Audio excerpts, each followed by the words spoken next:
Mean राशि फल फरवरी माह 2023।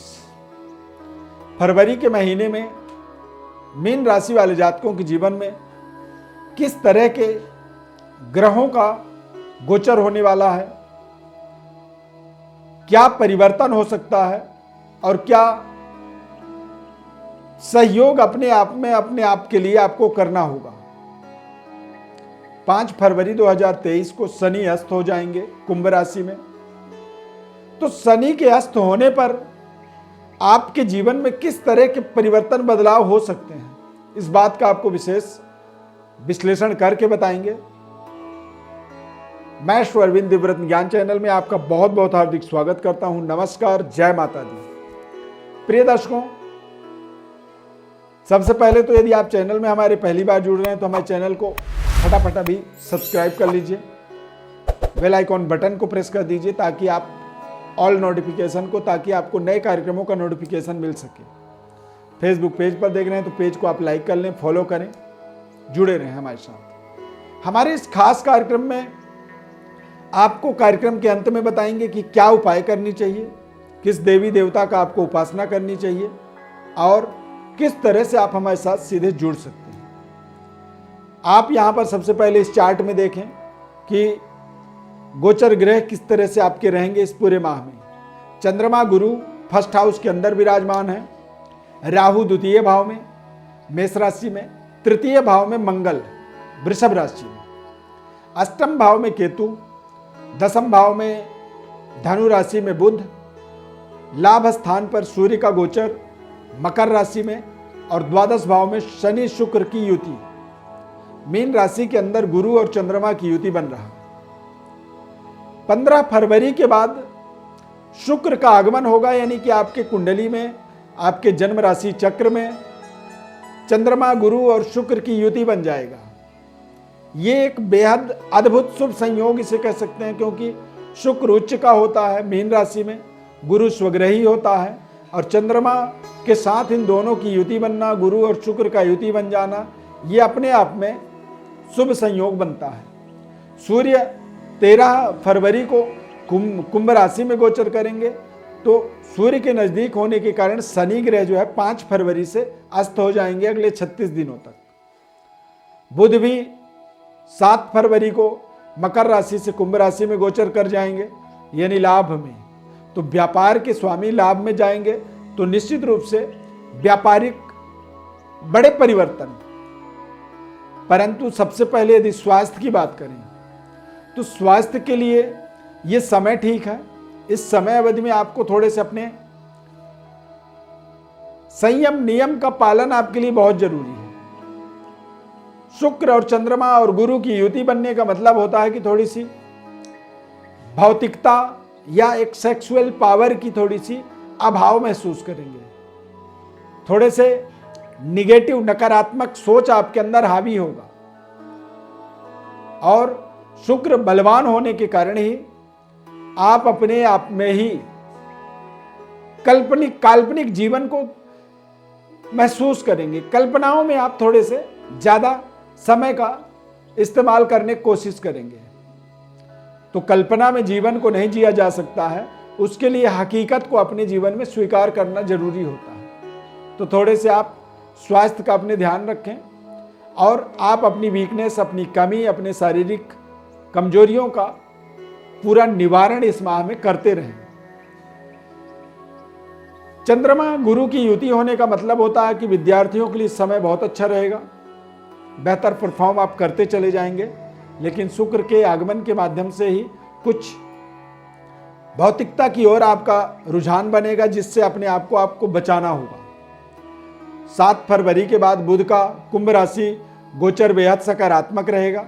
व्यापारिक डेवलपमेंट, व्यापारिक उन्नति और फाइनेंशियल उन्नति का एक समय 7 फरवरी के बाद आपके लिए बनेगा।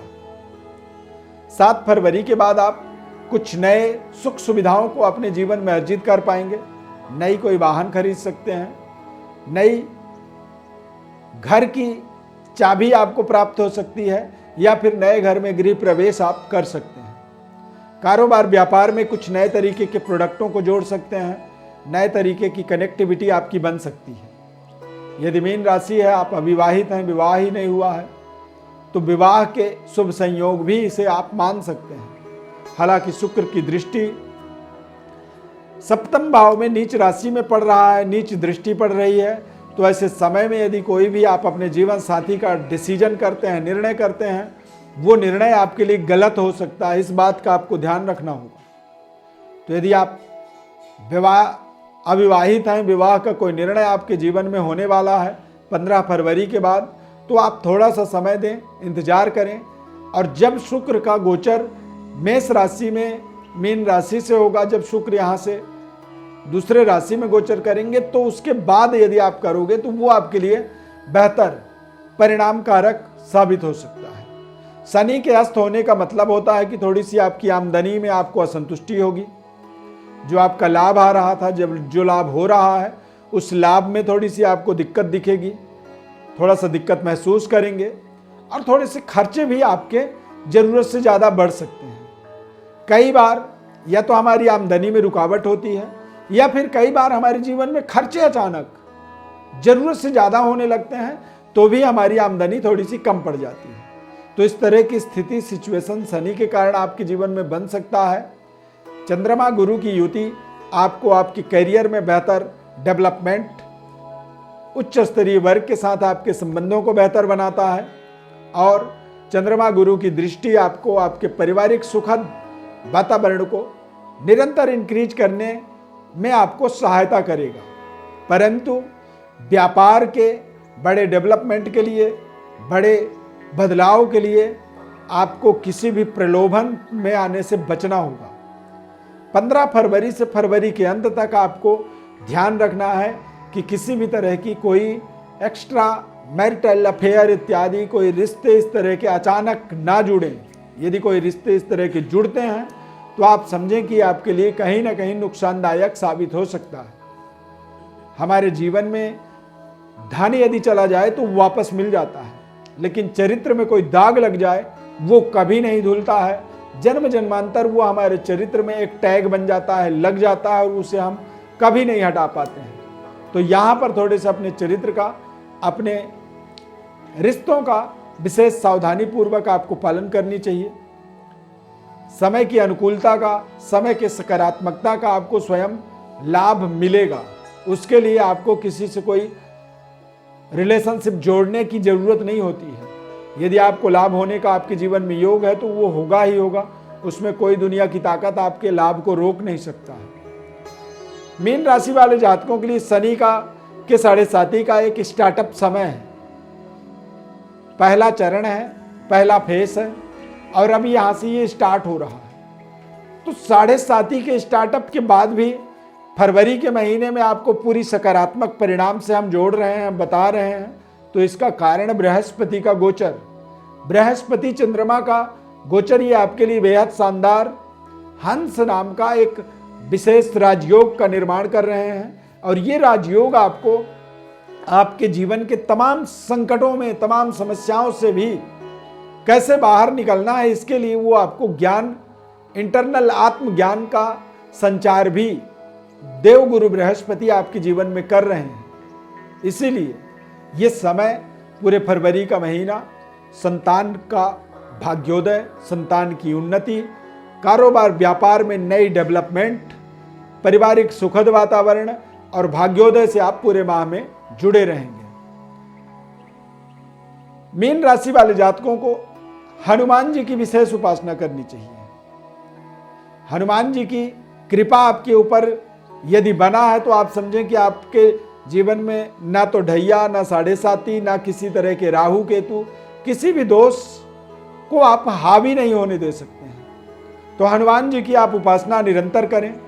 अपने पूजा स्थल पर, अपने कार्यक्षेत्र में पंचमुखी हनुमान जी की प्रतिमा को स्थापित करें। पंचमुखी हनुमान जी की प्रतिमा इतनी पावरफुल है, शक्तिशाली है कि हमारे जीवन के सभी प्रकार के संकटों का निराकरण वहां से हमें प्राप्त होता है। मंगलवार के दिन हनुमान जी को भोग लगाएं, हनुमान जी की प्रतिमा में, तस्वीर में सिंदूर अर्पित करें, और भगवान हनुमान जी को जनेऊ जरूर पहना के रखें। जहां भी उनकी तस्वीर लगाएं उनमें जनेऊ जरूर डाल के रखें, क्योंकि जनेऊ चढ़ाने से, जनेऊ उनको अर्पित करने से ही वो हमारे पास निवास करते हैं, उनकी कृपा हमारे ऊपर बनती है।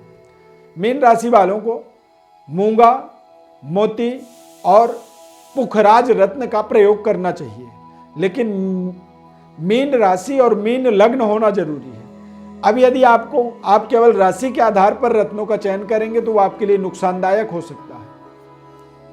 तो आप अपने जन्म कुंडली की सटीक विश्लेषण को समझने के लिए हमारे व्हाट्सएप पर अपनी बर्थ डिटेल लिख करके भेज दें। हमारी तरफ से आपको संपूर्ण विश्लेषण हम बताएंगे, कौन से उपाय आपको करने चाहिए और किस तरह की समस्या है और किस ग्रह के द्वारा ये समस्या आ रही है, इसकी पूरी विस्तृत सटीक विश्लेषण निःशुल्क रूप से हम बता देंगे। चैनल को आप अभी फटाफट सब्सक्राइब कर लीजिए। फेसबुक पेज पर देख रहे हैं तो पेज को लाइक कर लीजिए। इस खास कार्यक्रम में जुड़ने के लिए बहुत बहुत धन्यवाद।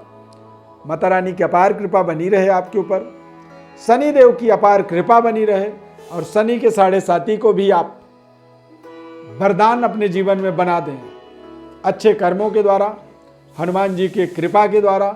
इसीलिए ये सारा प्रयास हम आपके लिए कर रहे हैं कि आप अपने जीवन में कुछ नए तरीके की मार्ग को प्राप्त करें। धन्यवाद। जय माता दी।